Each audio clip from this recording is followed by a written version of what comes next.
Hello everyone, welcome back to being technical.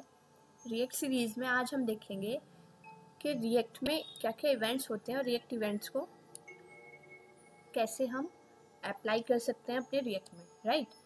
सो सबसे पहले हमने स्टेट जब पढ़ा था तब भी हमने उसमें ऑन क्लिक इवेंट का यूज़ किया था।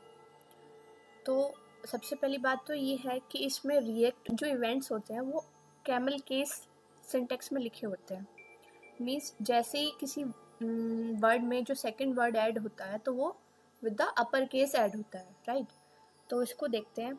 सबसे पहले हम क्या करेंगे कि एक और अपना फंक्शनल कंपोनेंट बनाते हैं जिसमें हम इवेंट को एक्सेस करेंगे, राइट, जिसमें हम इवेंट को इम्प्लीमेंट करेंगे, राइट। तो सबसे पहले हम एक फाइल बनाते हैं।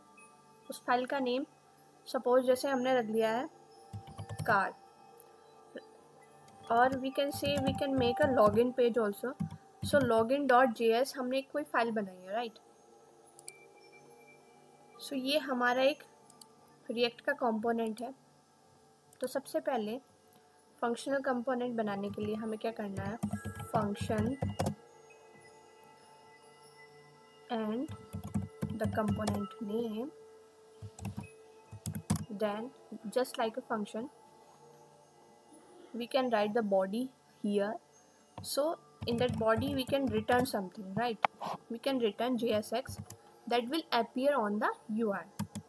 तो यहाँ पर हम क्या कर रहे हैं कि हम एक बटन बनाते हैं। बटन पर हम ऑन क्लिक इवेंट को लगाते हैं। तो यहाँ पे देखिए, पहले जब हम जावास्क्रिप्ट लिखते थे तो हम लिखते थे ऑन क्लिक को में सी जो होता था वो भी हमारा स्मॉल होता, लेकिन यहाँ पर हम कैपिटल यूज़ कर रहे हैं। ये डिफरेंस है एक। और राइट, एंड इक्वल्स टू, इसका हम नेम दे देंगे जो भी हमारा फंक्शन होगा उसके लिए कर्ली ब्रेसेस यूज़ करेंगे। और जो अभी आपको फंक्शन बनाना, लाइक लॉगिन फंक्शन मुझे बनाना है, वो यूज़ करेंगे। बटन का नेम दे देंगे login here, right. Button tag को क्लोज कर देंगे। Now this login is the function in which we have to return that what will happen on the click of the button. Button की click पर क्या होगा ये हम लॉगिन फंक्शन में लिखेंगे। पहले हम क्या करते थे, जब भी फंक्शन लिखते थे तो उसमें हम ऑन क्लिक पर जावास्क्रिप्ट में तो उसके आगे ऐसे ये ब्रैकेट्स लगा देते थे, स्मॉल ब्रैकेट्स, लेकिन रिएक्ट में ऐसा नहीं करना है, राइट। अब हम इस फंक्शन की डेफिनेशन लिखते हैं। तो हम यूज़ करते हैं एरो फंक्शंस का, ठीक है। तो एरो फंक्शन का हम यूज़ करते हैं। एरो फंक्शन का अगर आपको ज़्यादा पढ़ना है तो आप जावास्क्रिप्ट में ES6 में ये नया फीचर था तो उसमें जा कर के पढ़ सकते हैं। हम ES6 के भी ट्यूटोरियल सीरीज बनाएंगे इसके बाद। पहले हम एक बार रिएक्ट कंप्लीट कर लेते हैं। सो राइट, हम यहाँ लिखते हैं लॉगिन इज़ सक्सेसफुल। लाइक हमने कोई अलर्ट दे दिया, जैसे ही लॉगिन पे क्लिक हो तो ये आपका चलेगा, राइट। सो इसको सेव कर लेते हैं। अब अपने app.js में चलते हैं।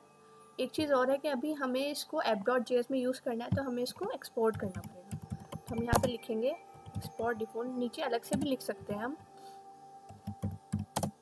सो it is the easy way to export it. app.js में जाएंगे और इसको यूज़ करेंगे। हमारा जो भी कंपोनेंट का नेम था वो यहाँ देंगे, सेल्फ क्लोजिंग टैग यूज़ करेंगे। सबसे पहले हमें इसको इंपोर्ट करना पड़ेगा, राइट, क्योंकि वहाँ से हमने एक्सपोर्ट किया है। इसमें यूज़ करने के लिए इसको इंपोर्ट करना पड़ेगा। कहाँ से, क्योंकि इसी डायरेक्टरी में प्रेजेंट है तो ऐसे इसको लिखेंगे। अभी आ रहा है रिएक्ट इज़ नॉट डिफाइंड, ये इसलिए आ रहा है क्योंकि हमने लॉगिन में रिएक्ट का यूज़ किया है लेकिन रिएक्ट को इंपोर्ट नहीं किया है। So we have to import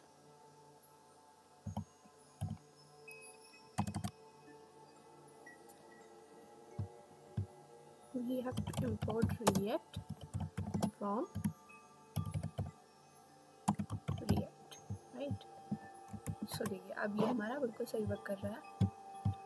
अब हम अपना UI पर चलते हैं UI पर इसको एक बार हटा देते हैं। इस UI पर जैसे ही आप क्लिक करेंगे लॉगिन हेयर पर, आपको आपका ऑन क्लिक फंक्शन चलेगा और आपको दिखेगा लॉगिन इज सक्सेसफुल। तो ये तो बात रही आपका ऑन क्लिक इवेंट को ऐसे इम्प्लीमेंट करने की। ऑल्सो हम क्या कर सकते हैं, हम पास कर सकते हैं कुछ भी, इसमें पैरामीटर पास कर सकते हैं। जब भी हम किसी फंक्शन को कॉल कर रहे हैं तो हम वहाँ पर पैरामीटर भी पास कर सकते हैं। लाइक जैसे लॉगिन में हमने इस फंक्शन को कॉल किया, लॉगिन फंक्शन को, राइट। तो यहाँ पर सपोज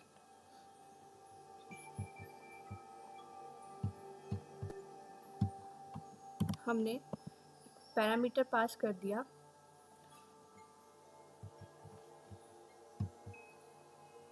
उस पैरामीटर में हमने दिया being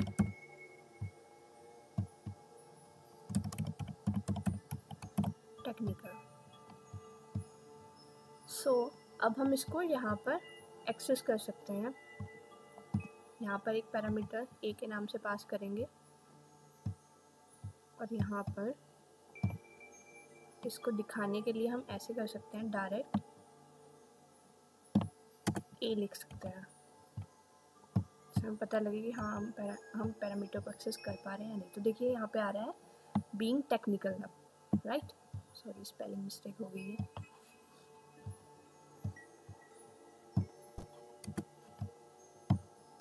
तो ये आ रहा है बीइंग टेक्निकल। सो हम ऐसे भी पैरामीटर्स को पास करके भी एक्सेस कर सकते हैं। ऑल्सो अगर हमें चेक करना है कि कौन सा इवेंट है तो हम इवेंट टाइप को भी एक्सेस कर सकते हैं। हमें क्या करना होगा, एक पैरामीटर को पास करते हैं जिसमें हम लिखते हैं इवेंट, राइट। जैसे ही हम इवेंट यहाँ पे लिखेंगे और यहाँ पर अब दो पैरामीटर हो गए हमारे, तो ऐसे चलेगा A, B, A, B। Now अगर हम यहाँ पे देखना चाह रहे हैं कि B का टाइप क्या है, इवेंट का टाइप क्या है, तो हम क्या लिख सकते हैं, B डॉट टाइप। एक बार ट्राई करके देखते हैं।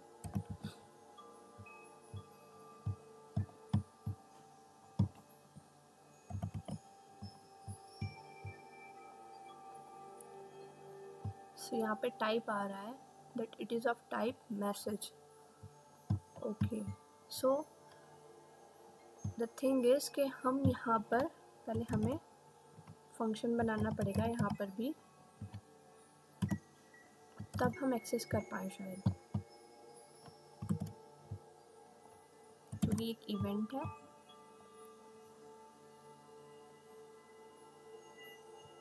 और अब हम इसको ट्राई करते हैं। अब शायद ये हो जाना चाहिए, राइट। अगर अब हम इसको सेव कर देते हैं, अगर हम अब क्लिक करें तो आता है क्लिक इवेंट, राइट। तो आप ऐसे चेक भी कर सकते हैं कि कौन सा इवेंट है।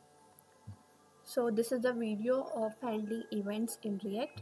Thanks for watching and please subscribe to the channel.